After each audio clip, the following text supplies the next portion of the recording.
सरस्वती मेधां मे अश्विनावुभौ आधत्तां पुष्करस्रजाः आप्यायन्तु ममाङ्गानि वाक् प्राणश्चक्षुश्रोत्रमधो बलमिन्द्रियाणि च सर्वाणि सर्वं ब्रह्मोपनिषदं माहं ब्रह्म निराकुर्याम् मा ब्रह्म निराकरोतु अनिराकरणमस्तु तदात्मनि निरतेयमुपनिषत्सु धर्माः ते मये सन्तु ओम शांति शांति शांति।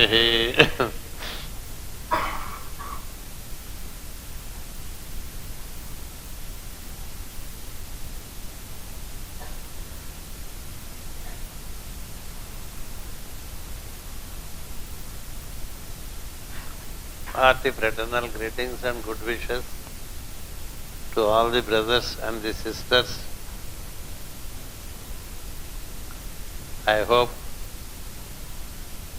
in all these 5 days you are able to comfortably settle to the routine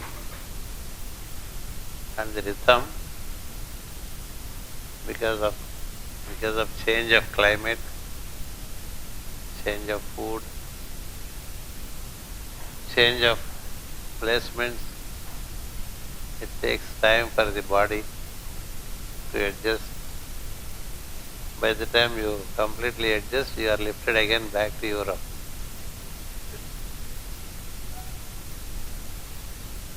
So that's how it is.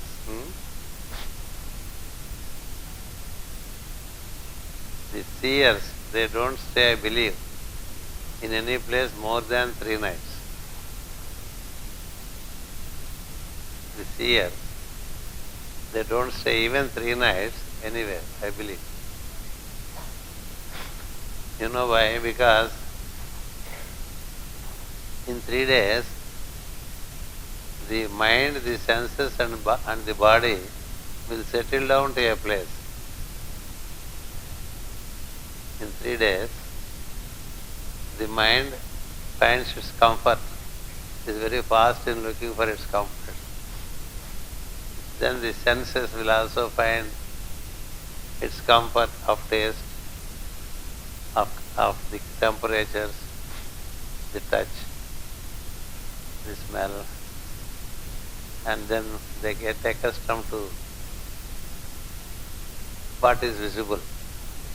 It changes from places. And then the body looks for a nice bed and it gets accustomed to the bed. First day no, second day no, third day yes. It's now. And then it looks for a chair which is comfortable. It's not that the chair is comfortable, but by 3 days you feel comfortable in the chair. That's how mind, senses and body, in 3 days they settle. You know, when you settle, you get localized. When you settle, you get localized, and from 4th day onwards you develop your roots into the places. So then you get stuck. That's why the seers say, we don't stay anywhere more than 2 nights. 3rd night we are already away. Why? Because we know that on this earth we get stuck very easily. On this earth we get stuck very easily because they lived upon earth, they understood the quality of the earth and its ability to attract us. It's not that it attracts us, we get attracted to it. we get attracted to it. That's why anything, if it is done for 3 days regularly, it already forms into a habit. So therefore they do not, the tears do not stay. Maximum 3 nights. Even the third night they depart. So that they do not get localized. But we the beings, we are so deeply localized. We are so deeply localized and we develop roots into the places, and we feel very uncomfortable when we are shifted from place to place. There are many people who feel it very inconvenient when they are shifted from place to place from time to time. Why? Because they develop too many roots into the place and they get stuck. The discipleship is a practice of delocalizing oneself. Discipleship is a practice of delocalizing. So if you are in, say for example, in Barcelona, you may not feel like moving out of Barcelona. If you are in Mallorca, you may not feel like moving out of Mallorca. Likewise, if you are in Munster, it's so comfortable, why should I get away from Munster? So this kind of localization has its own limitation. Localization has its own limitation. Our brother Navanitam can explain it better. He is the best example for localization. With great difficulty, I pull him from place to place in India. God knows when he will visit outside India.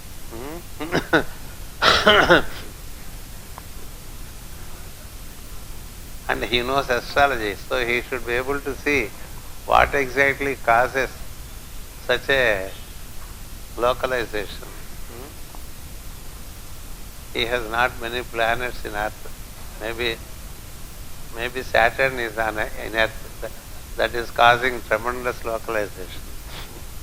Saturn itself is a localizing planet. Earth is the thing. So Saturn and Earth sign will cause the localization. Anyway, it came to me, this topic, because it's already, you are here. Right from 30th night or even 31st. From 1st onwards we are into a group life. So 1st, 2nd, 3rd, 4th, 4 nights you are settled. So in another 3 days after you would be desettled. It's always better that before you settle you are desettled. That means you materialize in a place and you dematerialize in it. By that you don't develop roots around. That's why there is a saying in Sanskrit, man is better off by movement. Man is better off by movement. If he does not move, he gets stuck. And then he loses the global vision. World Chatras in Visakhapatnam. People only know World Chatras in Visakhapatnam. They don't know how it is in Bangalore. They don't know how it is in Mysore. They don't know how it is in Hyderabad. Likewise, each one of us. That's why when they speak of World Chatras, I tell them, none of you know the World Chatras in its completeness. Why? Because we haven't moved everywhere. Isn't it? Likewise, we do not know about this earth unless we move around the earth. See places, see different customs, different people, different habits, different thinking. When you see much variation, you will know that there is no one way of living. There is no one way of living. There are 1,000 ways of living. If you are stuck in Germany, you only know the German way of life, isn't it? If you go to Spain, it's already a challenge. Likewise for the Spanish to be in German. Likewise for an Indian to be outside. An Indian, wherever he goes, looks for Indian food everywhere, no? And he is totally upset if there is no Indian food in Spain, Germany and other places. So this is what we, normally the soul which resides into a body of material, the material part of his being always looks to settle down somewhere. Settle down. If you are daily sitting in a particular chair,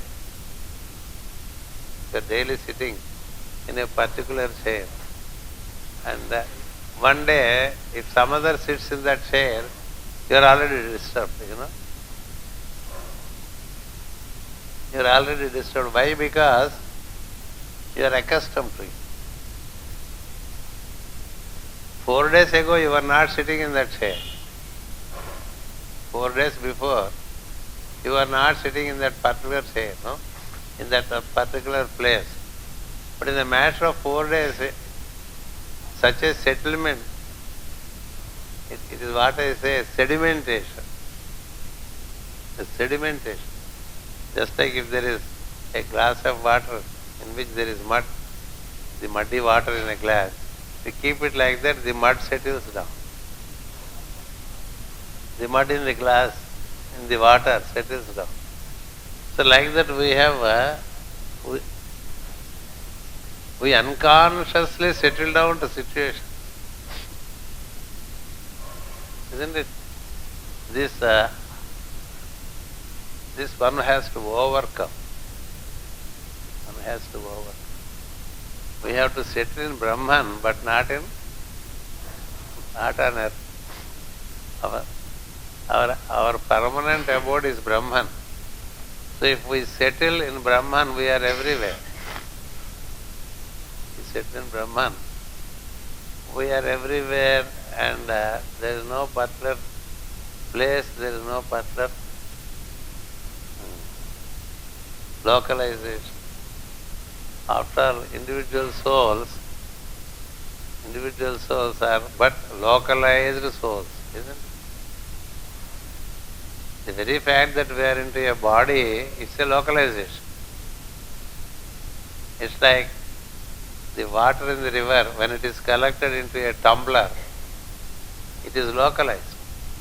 It has lost its flow.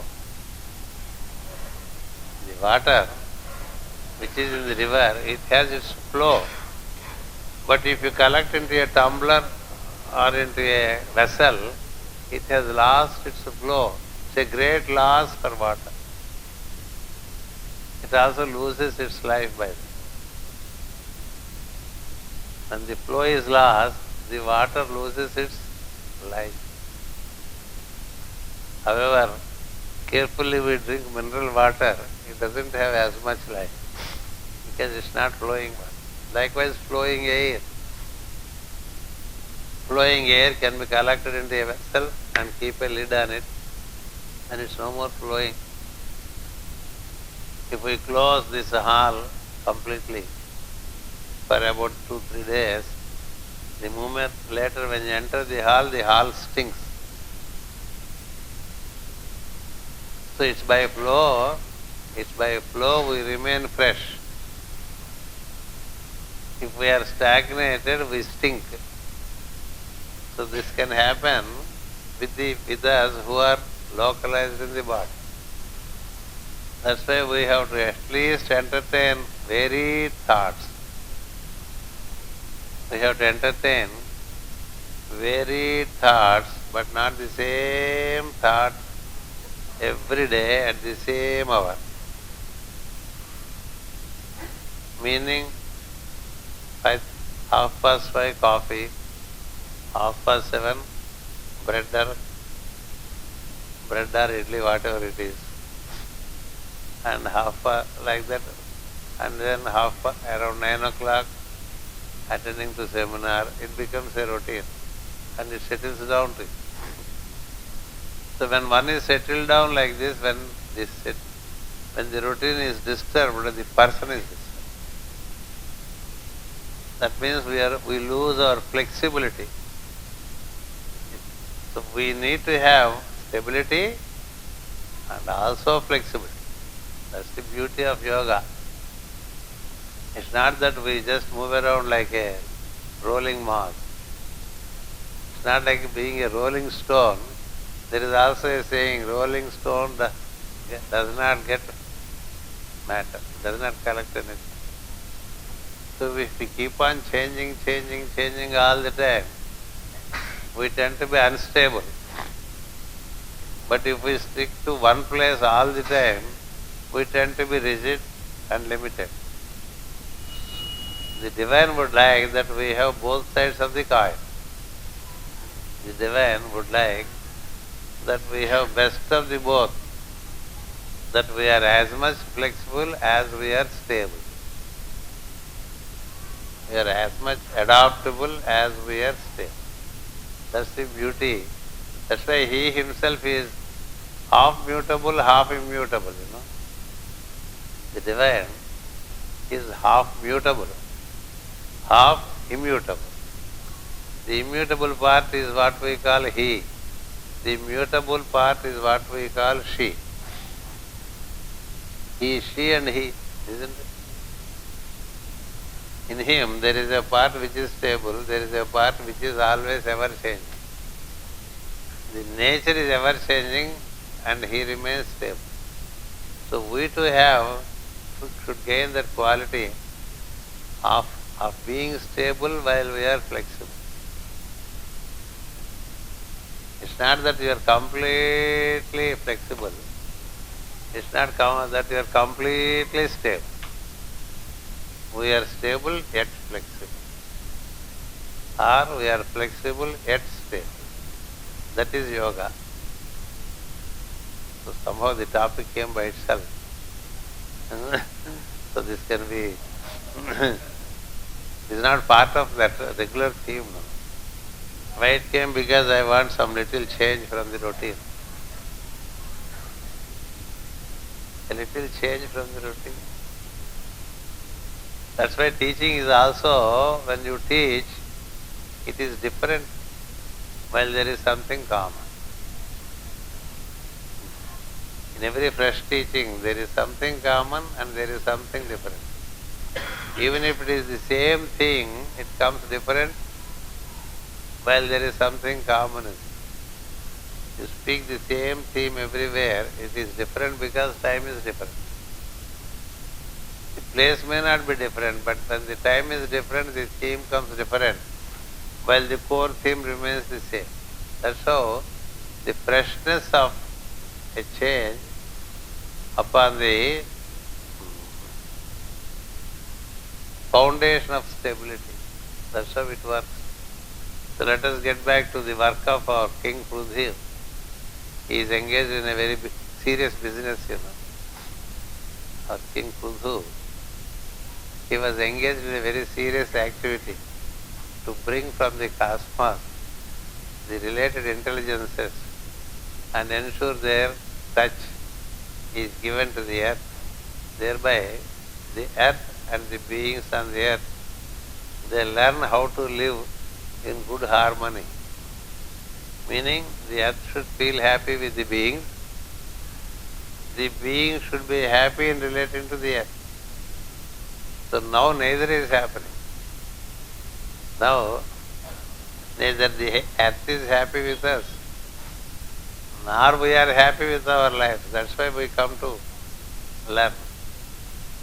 We come to learn because we would like to have better relation with the surroundings, better relation with all kingdoms on earth, better relation to the earth, better relation to elements. By this we gain greater comfort of being in the body, to experience the bliss of existence, we need to gain the knowledge of how to relate. When we do not know how to relate, we don't get the needed joy of being in this body. Isn't it? It's not easy to live with people, It's not easy to live with humans unless you know how to relate to each human. So the science of relating is the ultimate science to live in joy. Man is not able to relate well. Is this okay there? This is open. Shall I keep it like this?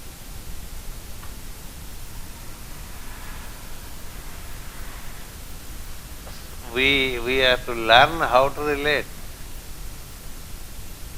A man cannot relate with his very next person.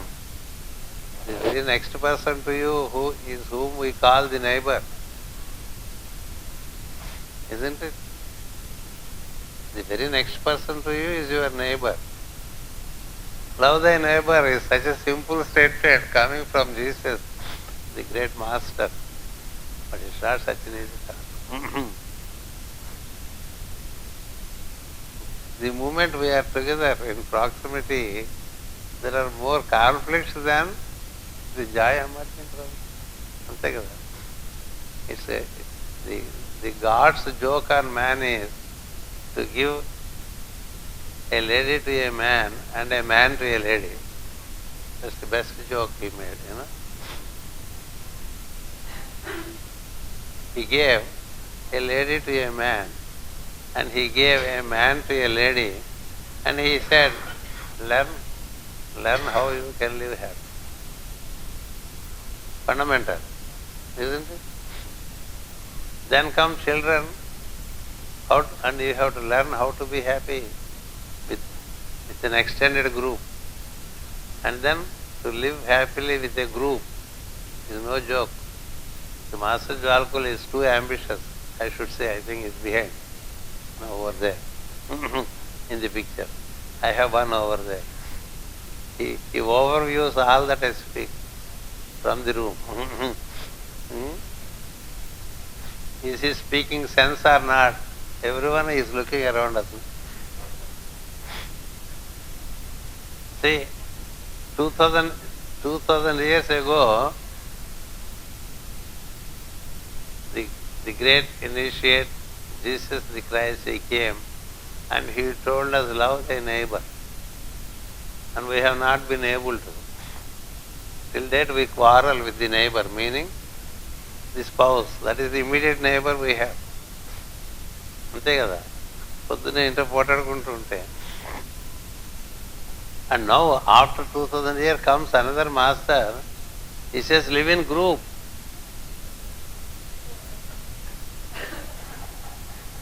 Live in group. Is it not a bigger joke? When you are not able to live well with one person, how can you live in a group? Group living, group consciousness. They have very high expectations about us. They are not seeing the reality in which we are living. They see another reality. That's why sometimes when I read his teachings, I feel, Master, what you are seeking is too ambitious.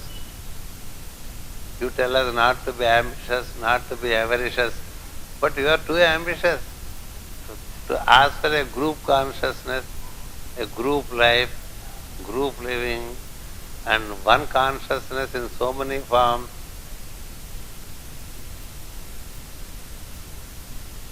Nevertheless, we respect them and we try our best, that's all. So therefore, the whole game is nothing but the science of relating. It's a science of relating without developing relationships. There is a difference between the two. See, if it is relation, it is life. If it is relationship, it will sink. A ship sinks. No? A ship has a possibility of sinking into the sea. So if you relate well, that's enough. But if you develop bondage through relation, bondage means I try to bind you and you try to bind me. Isn't it? That's our problem. While we are asked to relate, we also develop the bondage. Meaning through relating I hold you and through relating you hold me. So I try to get out of the bondage of you, you try to get out of the bondage of me. So this game has become bigger than being in friendly relation. Beyond a point everything becomes, it takes to an inversion, frequent relating. See, for example, I relate to our brother Navanitam, and every time, every day, we relate to each other. Every day. But for some reason, if he does not come 1 or 2 days, you feel already, wow, this man is not relating to me. Isn't it? Because I am habituated to see him daily, just because for some other reason he cannot meet me, then I already feel, oh, he has gone astray. He is not relating to me. This kind of funny ideas come into the head. Don't we feel so in the group? If some group member for some reason, we don't see him for some time, we develop for nothing some prejudice about him. Some prejudice about him. We make our own guess, or we make our own imagination about it. And then we develop a view about a particular person not coming to the group. And when he comes, after some time, you are already different in your attitude to it. All this happens with us, you know why? Because we live in expectations in relation to each other. In expectation in relation to each other. If you relate to each other without expectation, it is much more joyful. So when the expectations go too high, then it leads to the related conflict. So after 3 days, 4 days, or 5 days, no phone call, and he has not come, and then the pride in me develops the related prejudice. The pride in me develops related prejudice. When he comes after, say, a month, after 1 month, if Navanitam comes, if I have the same look at him and same smile at him, it means I don't have prejudices. But when he comes, if I have prejudice, I don't even look at him. We look to that corner, another. And we expect an explanation from him. We expect an explanation from him. Why did you not come? But if he asks one question, we have no answer. If he says, why should I come? You have an expectation, why you haven't come? But if he asks a question, why should I come? There is no answer from him. Why should he come? You are habituated to receiving him every day. For some reason he did not come, so you develop certain prejudices. It so happened once, there was a voyage in a ship with the master and few disciples. They were on a voyage in the sea. A voyage in the sea can be for a month or 2 months. So there were two members, they were very close to each other. So first 3-4 days they were joyfully moving in the ship. Thereafter one member was not meeting the other member, he was away. So the other member started getting the prejudice that he neglects me, he doesn't care for me, he doesn't look at me, he doesn't talk to me. Like that kind of a prejudice keeps on generating. And when the prejudice happens, the face also, since lot of things are getting cooked in it, the face changes. So when he came to the master asked, what is it that you are cooking? What are you cooking in you? Why your face is so red, like a fried tomato, or what is it that is cooking in you? Then he did not know, no, nothing much. Then he said, are you feeling the absence of your friend? Are you feeling the absence of your friend? Then he said, yes. Why should you feel so?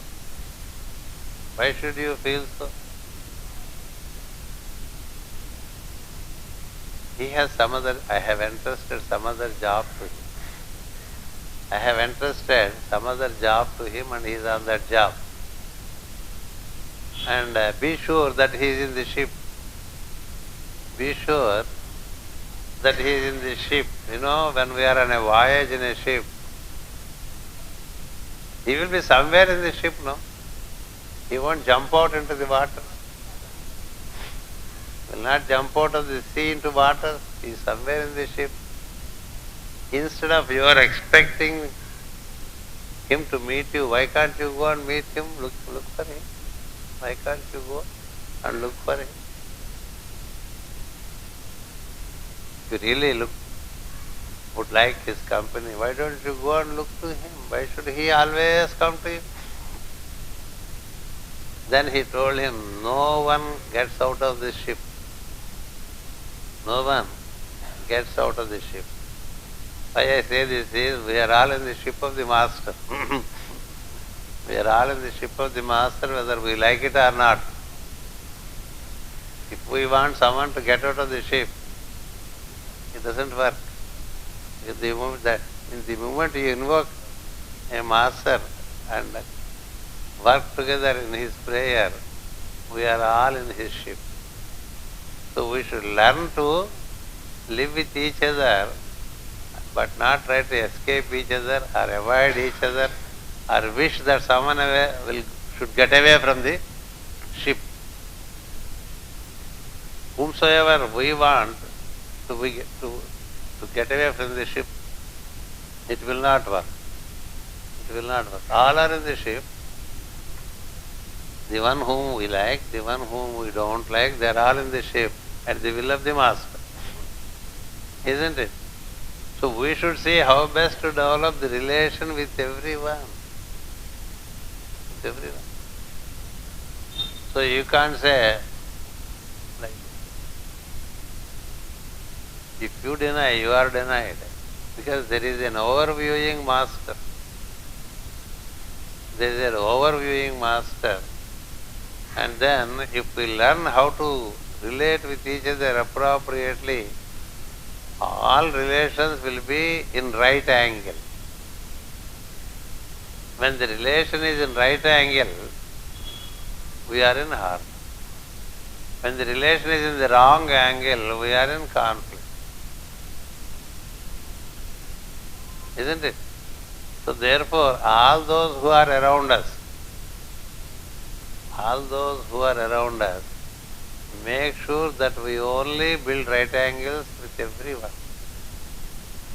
On a one-to-one basis, we have to keep building right angles.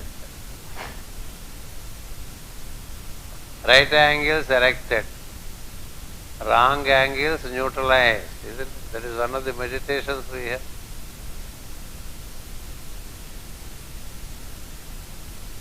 Right angles erected, wrong angles neutralized, tables turned, timetables framed like that. So we have to find right angle with every being. From our side we keep right angle. From the other side it is his problem or her problem to keep right angle or not. We cannot adjust others' angles. We cannot adjust others' angles, but we can adjust our angles. As long as you set right angles with all that is surrounding you, you are picked up into the Master's work, Master's aura, Master's ashram. We are not worried about others' wrong angles. It is their problem. Let them have, they will also one day will have to adjust their angle. So that is the ultimate of the art of living. The ultimate art of living is building right angles with every surrounding being, be it animate or inanimate. Because beings are alternatingly animate and inanimate. Beings are alternatingly animate and inanimate. So with inanimate beings and animate beings, your approach has to be one of right angle. That is the way to master.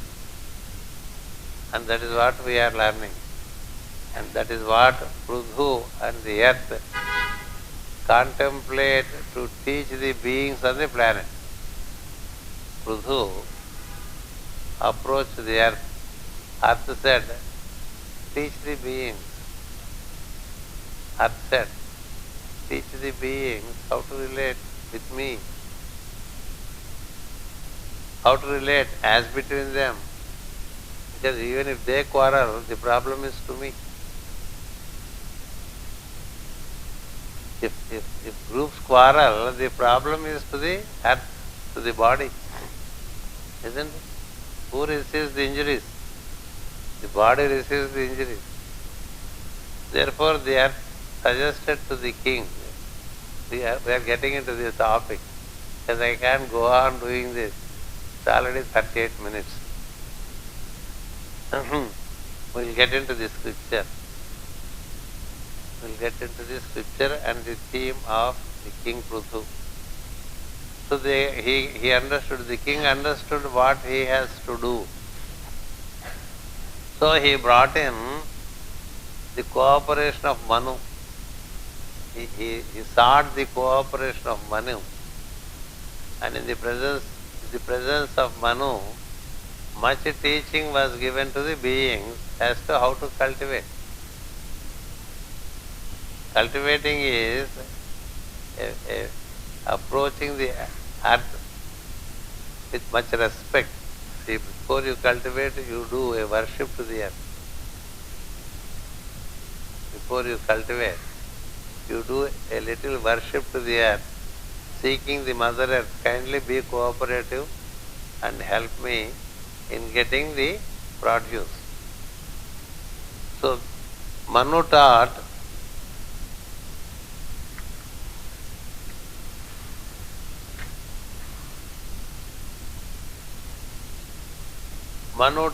the way to cultivate.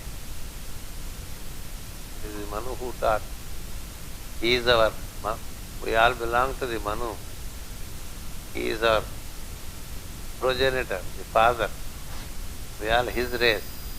So he taught how to cultivate, and when people started cultivating in tune with the law, the Mother Earth felt very happy with the being. We are happy collecting some produce, but the earth is happy to give us the produce. If the earth is not happy to give us the produce may not come up to us. Something will come in the way of the produce and us. Just before harvest, if there is a cyclone, just before the harvest, if there is a cyclone, the whole harvest is gone. That's why we say in English, there is a slip between the cup and the lip. There is a slip between the cup and the lip. You may prepare very good coffee and set it in an excellent cup, a Chinese cup with a lot of design on it. And you set it on a table and you sit down. While you sit down, abruptly, something relating to you touches the cup and the coffee may be gone. Or you may pick up the cup and it may slip from your hand. Then the coffee is on you. Coffee which is to be in you is on you. Such things can happen. So at every stage, it's not enough. If you follow the law, you should also be grateful.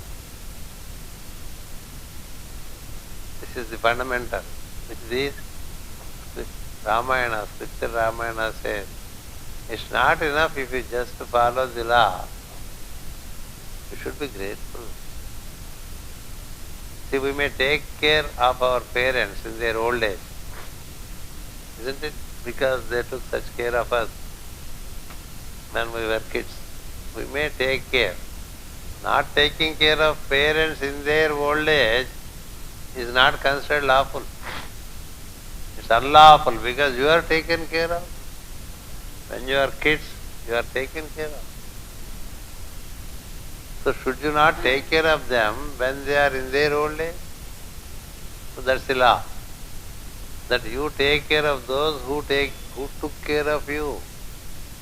Isn't it? So many people take care of their parents, but their taking care has a kind of a very routine approach or an approach of slight negligence. We may put them in the old age home and we may forget to visit them. Or even if we visit them, we feel it a kind of an obligation to them. Isn't it? When you visit an old parent in the home for the aged, what is your attitude? What should be your attitude? The scripture says, you should be grateful.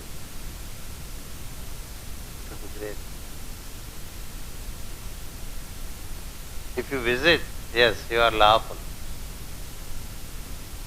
But it's not enough. If you are lawful and also grateful, yes, then it is complete. You are not only lawful, you are not only righteous, but you are also expressing your gratefulness, because but for the parents, you would not have been. But for the parents. That's what it says, dharmajnascha krutajnascha. Two things are put together. Dharmajnascha krutajnascha. Dharma is the law. Krutajna is to be grateful.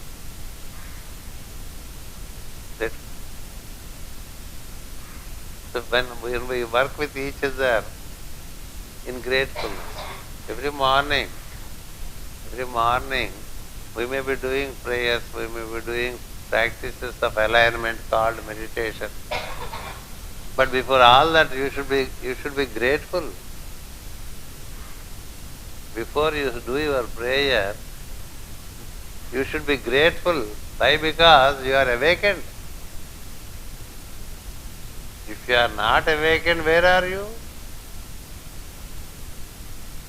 Where are you? So that's why the first thing to be done as you awaken is, I am grateful to you, Master.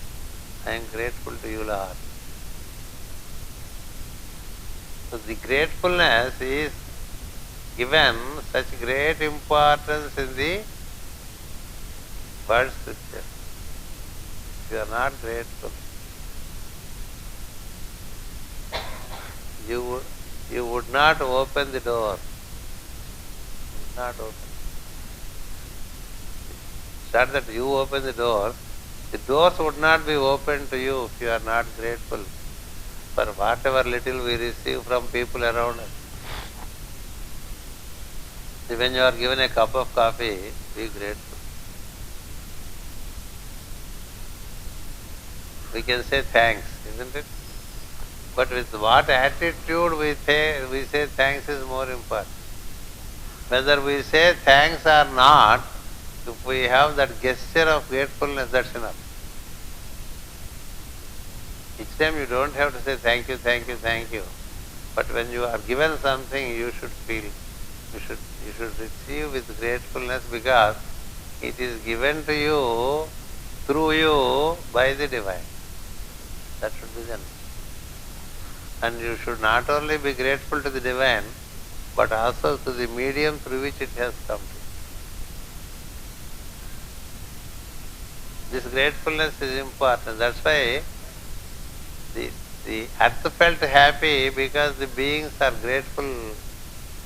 The earth felt happy because the beings are grateful and they are mutually respectful to each other. And they learned mutuality. They learned mutuality. The beings learned mutuality in the Lemurian times, which was forgotten in Atlantean times.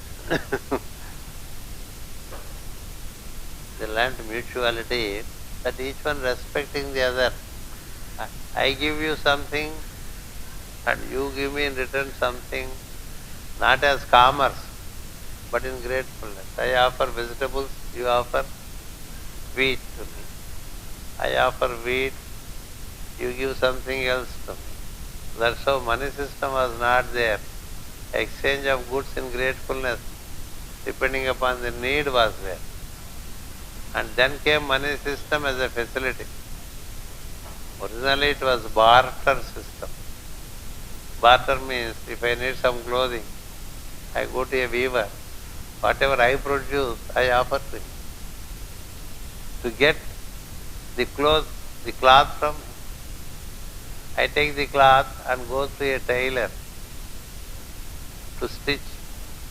What is it I give him? Whatever I produce. So then it means what? What I produce should be useful to the weaver. What I produce should be useful to the tailor. Whatever is produced should generally be useful to the society. So, and the others also produce whatever is useful to you. That's how the products in nature came, that what is useful to others are produced. But now we produce so many things which are,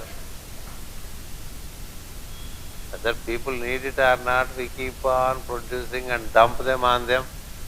And we have marketing methods to dump.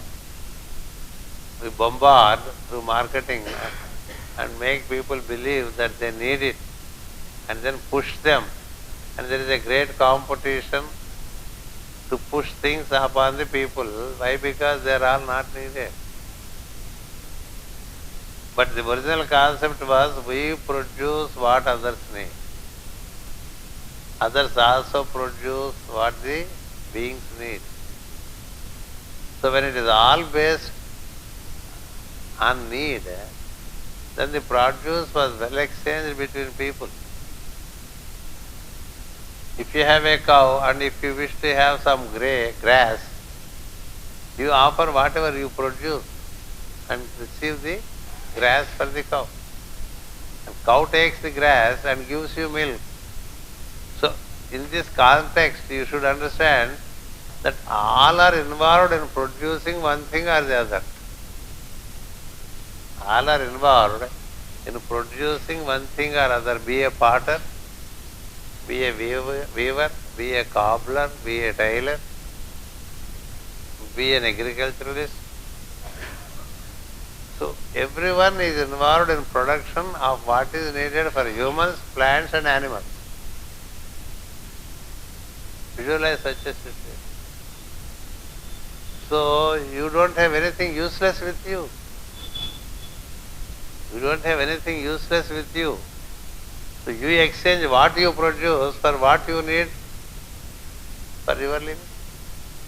That was how the mutuality was on the basis of, on the principle of production was what Manu taught, and people were gaining mutuality between them.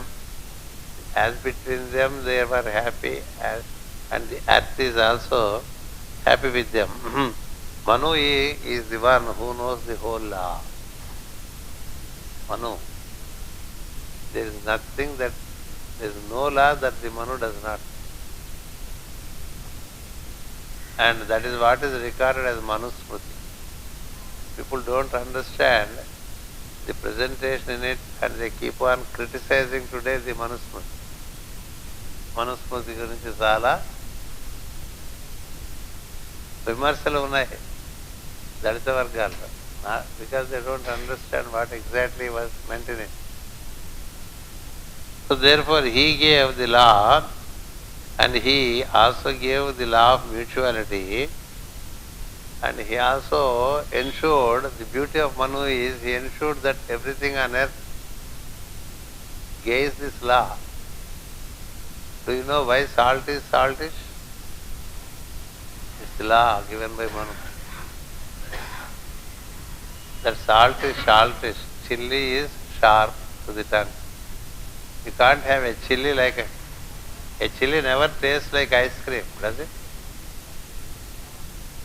A chilli is a chilli forever. The salt crystals are saltish forever. It doesn't change. The sugar crystals are sweetish forever. If nothing in the creation, they don't transgress the law that is given to them.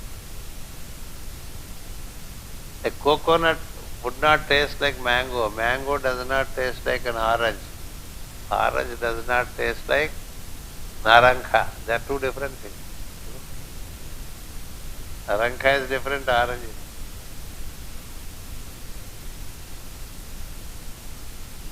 No two things taste the same. No two things have the same quality. They are all entrusted with these dharmas by Manu. We don't know what Manu has done for us. We don't know what Manu has done for us. He has created the law for every dimension of matter on earth. And he has given the law of sprouting to the seeds. Why should the seeds sprout? Do we ever think of it? మొక్క ఎందుకు మలవాలండి? Why should it sprout? We take it for granted that the seed shall sprout. But who gave this law to it? Who gave this law to it? It is Manu who gave the law of sprouting through germination and fertilization, and with the help of moon rays. All these were in such detail the law was given. And then the water was given the law to help the plantation to grow. That's why wherever there is water, there is vegetation. If there is no vegetation, it means the place is dry, that's all. Isn't it? When you are moving all around, when you find very dry land, it means there is no water over there, that's why it is dry. The moment rains come, they sprout. So the law for the water to cause vegetation was given by Manu. And he likewise arranged the solely lunar rays to create, because Manu is the son of the sun. Manu is the son of the solar god. Solar god, Manu, and the king on earth. That is how the hierarchy is. Solar god, Manu, and the king on earth. So he gave all laws and how they should function. And he gave laws to humans also, as I explained to you yesterday. There are different laws at different states of life. When you are aged, you should behave like an aged man. When you are an infant, you cannot behave like an aged man. Adolescent, youth, infant, aged men, they have different laws. They have different programs also. If we do this kind of a conference, it's not for infants or children, isn't it? You can't ask children to remain quiet just because we are doing a seminar. They belong to different law until they grow. So there are, according to ages, the laws are set. According to gender, the laws are set. So every law, as we see today on the planet, is what is given by Manu, and he himself sought the cooperation of the rays of the sun and the rays of the moon.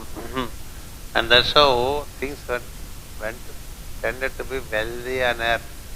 The earth was yielding many things, and the people were plentiful, and all were involved in producing something. A hand that does not produce was considered to be an unhealthy hand. What for are the hands? You have to produce something for the benefit of the society. So that's how it was. So the fundamental dimension of hunger is thus catered to. Once we are comfortable with our stomach, then we can do other things. When we are not comfortable with the stomach, what is it that we can do? See, a hungry stomach, you cannot give wisdom, because the brains are more with the stomach. Once you have your breakfast, then you can attend to the teaching class, isn't it? If you are not given breakfast, you are not given dinner, you are not given anything, but I keep on teaching, who will listen to this? Aversion will come. So that's why fundamental was first satisfied by the king. Till date, in many countries, the fundamentals are not set. What kind of rulers we have? According to us, our rulers are. Our rulers are nothing but representation of our quality. As the citizens are, so the rulers are. So therefore, that's how Manu was utilized. Then, the king and the priest, the king and the initiates on the planet together, they brought Jupiter as the calf. They brought Jupiter as the calf. You know what Jupiter can do? He can do a lot. They brought Jupiter as the calf to milk, meaning the touch of Jupiterian rays upon earth. The touch of Jupiterian rays upon earth. As a consequence, there are metrical manifestations that happen. Everything is according to meter. So if we want to gain the energies of Jupiter, we should also be metrical, meaning rhythmic. Rhythmic. If we adopt the law of rhythm, Jupiter presides over the law of rhythm. Then what is not magnetic tends to be magnetic. An iron piece in which the molecules are deranged, when a magnet is given, the touch of magnet is given, the iron piece transforms into a magnet because the molecules in the iron piece are rearranged. They are there in it. So a rearrangement of energies can happen when we gain the touch of Jupiter. That is why we relate to a master of wisdom for rearrangement of our life. For rearrangement of our life, we relate to a master of wisdom who has rearranged everything in him. Since he has rearranged everything in him, he generates that kind of magnetic vibration. So when we associate with a master of wisdom, these magnetic vibrations also impact us. Consequently, we also tend to be slowly magnetic because we tend to be orderly. We tend to be orderly. The work of Jupiter is to ensure that we become orderly. Jupiter does not allow any disorder. Disorder is the last thing with Jupiter. So he brought the matrix, and then according to that, when should we eat, how much should we eat, what should be the interval between eating and eating. Just to give an example. You cannot go on eating. No? There has to be rhythms of eating. Rhythms. If you take a cup of coffee, then when should you have the next intake? For breakfast. After breakfast, when should be the next intake? Then after lunch, when should be the next intake? There has to be a rhythm. You cannot drink as you like when you like. Then your system collapses. You have to set a rhythm for food, a rhythm for your activity, a rhythm for your rest, a rhythm for your sleep, a rhythm for your prayer, a rhythm to relate to the near and dear, a rhythm. Speak to your lady every morning with a cup of coffee for half an hour. It can be a rhythm for life. So that we exchange thoughts on a daily basis. We share on daily basis. Speak to your children. They have their rhythm. So we should see where is the time to make a meeting on a daily basis or weekly basis. So for everything, rhythms have to be set so that everything in you functions in a magnetic manner. The senses function well, the body falls into an order, the mind also gains the needed rhythm. And we continue to be much more at comfort when there is rhythm. The discomfort of the beings is because they are in disorder. If the entire activity from morning you wake up till you sleep in the night, if you set things according to rhythm, things move according to that rhythm. We have to imitate the bigger system, the solar system, where every planet moves according to it. Moon has its rhythm, Mercury has its rhythm, Venus has its rhythm, Jupiter has its rhythms, Mars has its rhythm. Earth has its rhythm. So these rhythms come to us from Jupiter, and that is what Prithu has brought upon Earth. That is what Prithu has brought upon Earth. That's why Master Jupiter is considered to be the one that presides over all activity of temple building. Temple building. Every human can be built into a temple, and some members who have built themselves to be temples can be together to build another temple. We say Master of the seventh ray, etc., etc. But the presiding deity is Master Jupiter. And Master Jupiter abode is in Sirius as well. In Sirius as well. That's the headquarters for the seventh ray activity. The great grand Lord. The great grand Lord. And then there is a grand Lord on the planet. And there are so many temples where there are so many members who have built their own life to be a temple.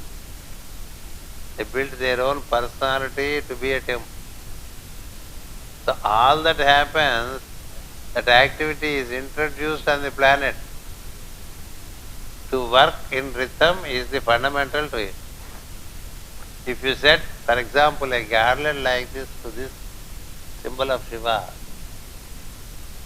every day you have to do it, number one. As long as we conduct this, because the moment the seminar started, this symbol of Shiva came to us. One understanding is, Rais wanted that it is on the altar. But the other understanding is, Shiva wanted to give his presence to us. It all depends how you take it. If it is a Rais thing, we don't care, no? It is Rais wish, Rais desire that it should be there. So okay, let it be there. So what? Why should I garland like this? But if you think it is Shiva who has sent his impulse through him and it came and it is now decorating the table from where we are giving the teaching, it has a different understanding, isn't it? Then when you garland out of inspiration, it's not enough just one day inspiration. If you wish to garland, you have to garland daily until the seminar is. That's a rhythm. You cannot say, I have forgotten.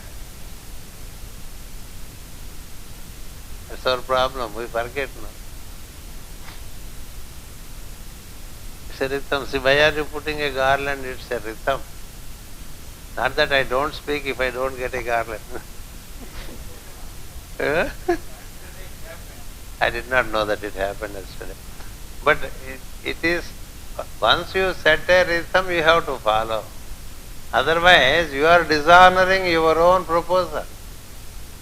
Who decided to garland this symbol here? So once you make a decision, it has to have its rhythm.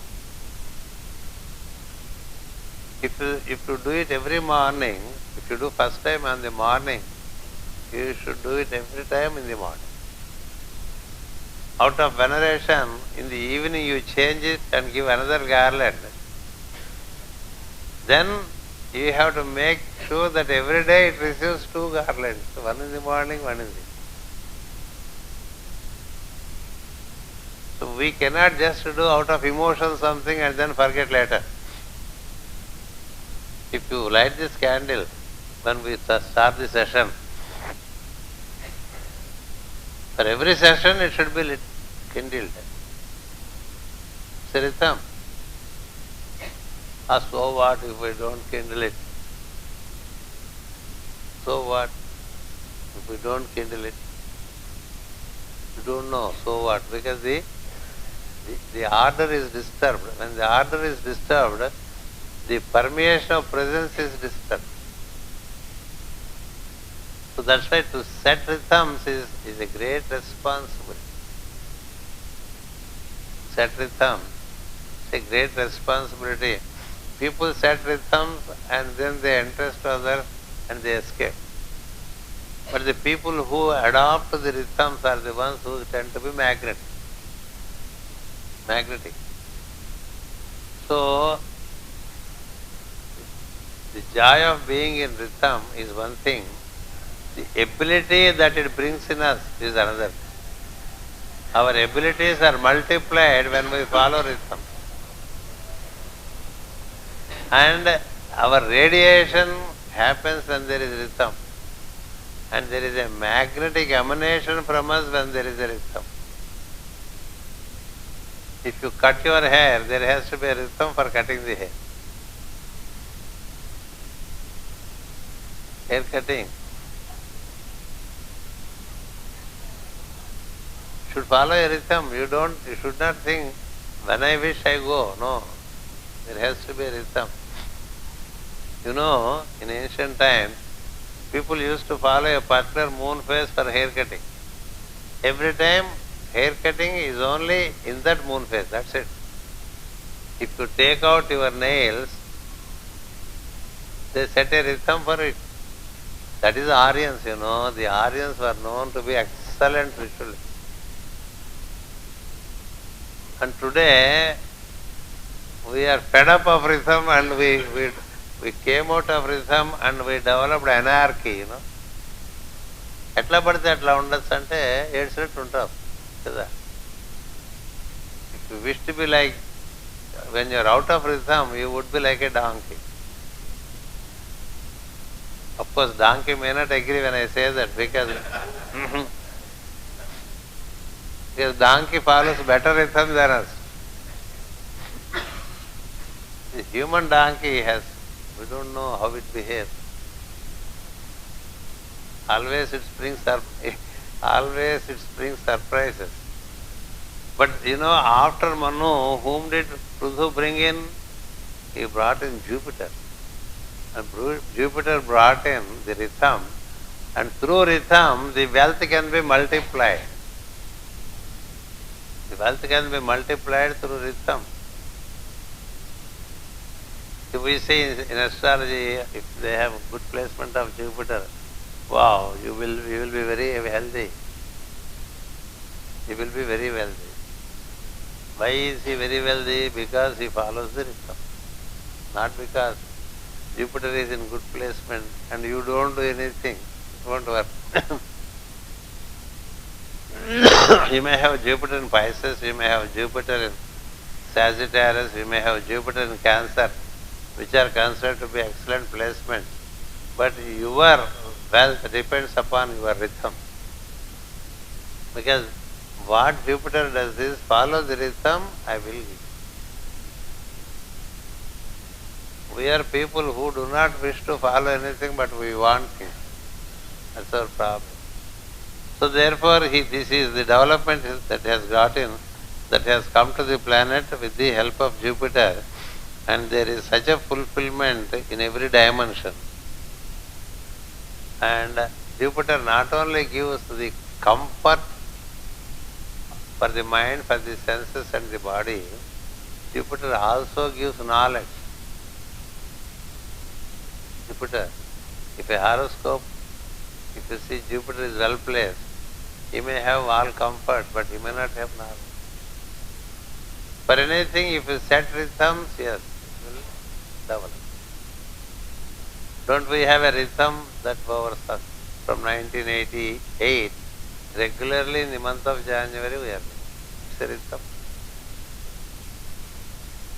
It's a rhythm. And we do Guru Pujas, it's a rhythm. If we do any the May call, December call, they're all rhythms that we set. As much as we follow the rhythm, so much the expansion of consciousness happens. That's why the rhythms have their inextricable connection with the time division. Rhythm and time, they go together. If you divide the day into 4 parts, there can be rhythm set with respect to that. If you divide the day into 8 parts, every 3 hours a rhythm comes. Every 3 hours. If you wish that you would like, that you should be very radiant, very vibrant. You have to set rhythms on a 3-hourly basis. That is what they do in temples to keep them vibrant and radiant. Every 3 hours, a ritual. That means there will be a ritual at 3 o'clock in the morning, another ritual at 6 in the morning. They need not be very long rituals. Even for 5 minutes a ritual. 3 o'clock, 6 o'clock, again 9 o'clock, noon time, 3 in the afternoon, 6 in the evening, night in the night, and midnight. Eight rituals of short nature would bring in an eightfold rhythm. An eightfold rhythm. What Master CVV suggested to us is at least have a twofold rhythm. Morning 6, evening 6. Once you set into one rhythm, you develop other rhythms also. That is the reason generally we hold our class at 9 o'clock everywhere. 6 o'clock prayer, 9 o'clock class, noon time invocation of Om. 3 o'clock, because I am lazy, I don't set a rhythm. Otherwise it should be 3 o'clock. Between 3 and 6, the middle point is 4:30. Therefore 4:30 also falls into rhythm. Then again 6 o'clock rhythm. 9 o'clock in the night, close the activity. So like that you should follow some timetable. Jupiter works in unison with the time cycle. To gain knowledge, if you set rhythm, you gain knowledge very well. So that's why the knowledge and the divisions of time on a daily basis, there can be a division on a weekly basis. Weekly basis means on the basis of lunar calendar. Lunar calendar. Every 7 phases of moon, it's a week. A week is of 7 moon phases. Later, it went into a distortion to be 7 days. It's a 7 moon phase. From first ascending moon phase to 7th ascending moon phase, it's a set. 8th moon phase is a nodal point. It's an interval. Then again 7 moon phases. Then you have full moon. Then again you have 7 moon phases. You have again half moon in the descending order. And then again 7 moon phases, you once again come to new moon. So between new moon and half moon ascending, half moon descending and full moon, there are 7 moon phases each. That's how a lunar calendar is measured. And after 7 phases, there is a phase which is called 8th phase, where there is change of energy. Change of energy. When there is moon is in the ascending arc, for 7 phases it is one kind of energy. Then at the 8th phase there is change of energy, because half is covered and another half we are entering in. So then there is, at the full moon, again there is change of energies. There will be decreasing moon phase, 7 moon phases. Then there is a nodal point. That's why after every 7 phases, there is an interval. It is called an interlude. The interlude, you have to align with the change that is happening in the interlude. When there is a change happening, you should align with the change. That's why when the night is becoming day, it we call the dawn, you have to align with it. When the sun goes up and at the meridian when he is seemingly coming down, there is a change in energy. During the dusk hours, when the day concedes to night, there is a change in the chemistry of the energy. So you have to follow the change of energies relating to the day, relating to the month, relating to the season, relating to the year, like that it is. Like that, there are rhythms set. There are rhythms in relation to moon. There are rhythms in relation to sun. There are rhythms relating to Mars, Mercury, Venus, Jupiter, 12-year rhythm. 12-year rhythm. Saturn, 30-year rhythm. So, like that, you are relating to certain rhythms as are prevailing in the system and falling in line with it. If you see Madame Blavatsky, she worked for 30 years. See Master E.K., he worked for 30 years. You see Alice Bailey, she worked for 30 years. It's a Saturnian cycle. Saturn. So likewise there are different rhythms with different work and different initiates they follow. So when you fall in rhythm, the function of Jupiter is much better. So that is what has happened in the beginning of this mankind, which is introduced upon the planet. They learned how to prepare food and eat it. They learned the rhythms of nature. They have observed the seasons. What season, what should we do? Which the Manu gave the law relating to seasons to fruits and flowers.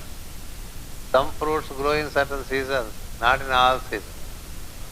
Some flowers flower in some seasons, they don't flower in all seasons. So in tune with the natural seasons, we relate to them. So that's how relating to the full moon, relating to the new moon, relating to the half moon, relating to seasons, relating to solar months, all this slowly started coming during the second half of Lemurian age.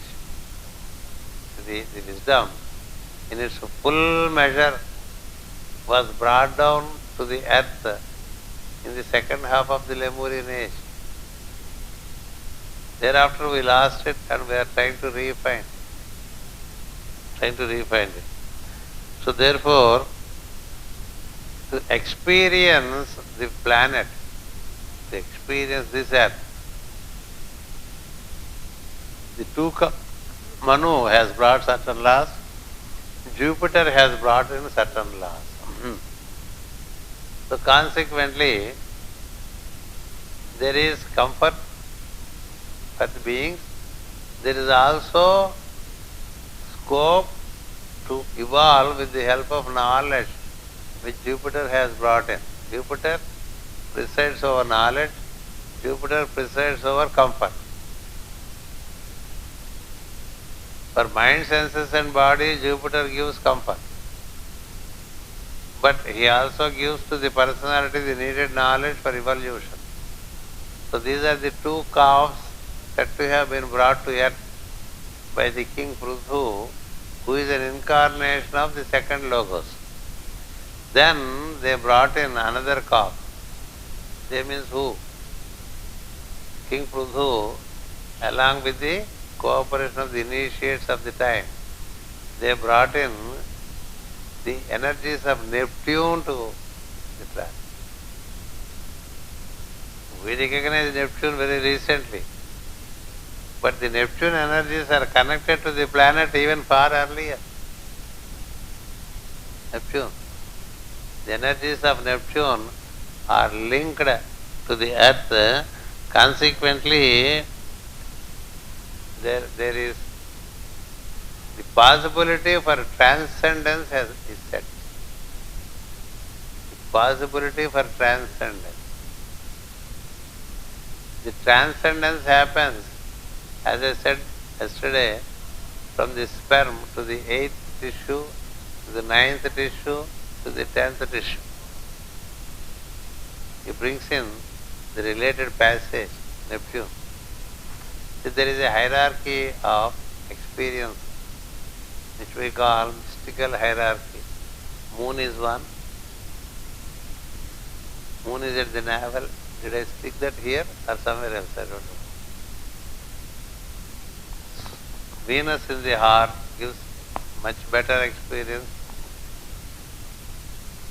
And Neptune at the brow center, whom we call Indra in Vedic scripture. When you reach this point, there is transcendence and Tanmayatva antam kada. Tanmayatva Indrudeva kada. And Lord Maitreya presides over the energies of Neptune and the planet. There are only two beings on the planet who can transmit the energies of Neptune. One is Maitreya. In fact, I should say the first one is Dattatreya. Dattatreya and Maitreya, these are the two beings on the earth who can transmit the energies of transcendence. That's why from ancient most times Dattatreya is worshipped. He gives a transcendental experience. A transcendental. That means you are lost into the whole. You are lost into the whole. You experience the bliss of existence. So it has become possible because the Neptunian energies are connected to us. When the Neptunian energies are connected to us, it is through Neptune we get all those energies of transcendence. But when the descent happens, the sperm in man and the ovum in the lady also happen according to Neptune. It is the Neptune or Indra who brings in the spermatozoa in the males and the ovum in the females, enabling the procreation. So also it is not a one way of descent. There is also an ascent, a passage when you relate to Neptune. That's why we relate to Neptune every morning and evening through the hymn of Maitreya. Many of you may not know Maitreyaya Namaha. Maitreyaya Namaha. Om Maitreyaya Namaha is a mantra by itself. Maitreyaya Namaha is a mantra. When you consciously utter it, he gives you the kind of comfort to us to start with. Later the inner joy and the bliss. His work is to transmit the Neptunian energies onto this planet regularly, besides many other important work that he does. So it has become possible because initially, even during Lemurian times, the earth got connected with Neptune and the energies keep happening here. And he gives not only transcendental state, he also enables immortality. Neptune gives, the energies of Neptune gives us immortality. And these energies are anchored to our earth, and then they have also arranged, the beauty is, a center for Neptune is also arranged in the human. A center for Neptune is also arranged in the human. See, when you experience through your senses, when you get the deepest, when you taste something, you feel wow. Or when you see something, you say wow. You see the sunrise or sunset, you get that elated feeling, no? It's also Neptune. also Neptune, because it's an expression of joy which has no words. That's why we started saying wow now. Earlier what were you saying? Before wow came in? What was it? Oh. Ah. Since we have no words to express, you make such expressions. Adega Saptami Vibhakti Vanaki. Today it is wow.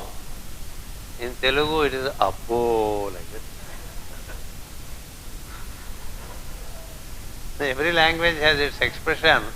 It's an expression of something which you cannot explain in words. Isn't it? That's why it is called a Neptunian experience. This is heaven. If you say that, it's Neptune. If you feel something which says, this is I am in heaven, you did not see heaven, but you speak of it, isn't it? That's your heaven. That state of experience is what Neptune is, and he gave that, they arranged the center in us. There is a center for Jupiter in us on the top of the head. There is a center for Jupiter in the top of the head. The center of Manu in us is with Mercury, and this place of Mercury is at the throat. Because Mercury can clearly give us what is the law, what is not the law. What is lawlessness, what is lawfulness. What is righteousness, what is not righteousness or unrighteousness. It can be known only with the application of Mercury. So when it comes to working with Manu, we work through Mercury. When we work, and this place of Mercury is in our throat. The place of Jupiter is on our head. The place of Neptune is again at the above the brow center, below the Ajna center. So from Moon to Venus, Venus to Neptune, Neptune to altitude. So there is a hierarchy. There is a hierarchy which we call Chandra, Sukra, Indra and Soma.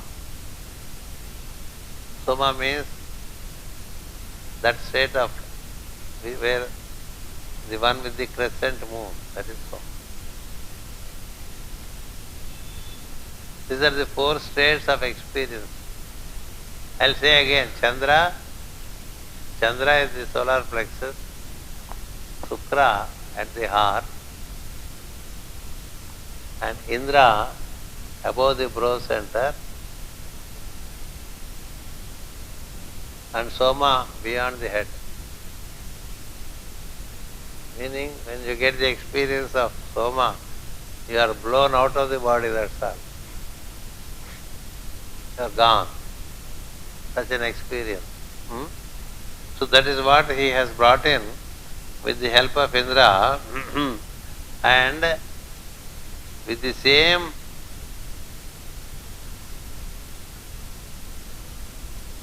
principle of Neptune, the life principle is also brought. The life principle upon earth. So we are connected. We are connected to Neptune, through Neptune, or through life to Neptune. That's why if your pulsations reach up to your brow center in your meditation, you get the transcendental experience. The life principles are brought in, and then another dimension is prana. I think we'll continue in the afternoon. To bring in prana into us, the sound Om is utilized. Om. I'll explain that it's a profound concept. The time is up, number one. And the body also tells me the time is up. That you should understand. So thank you. So we are with the calf which we call Neptune. The energies of Neptune are brought into earth thanks to the King Emperor Prithu and the Mother Earth, and thanks to the cosmic intelligences. And we continue the detail in the afternoon.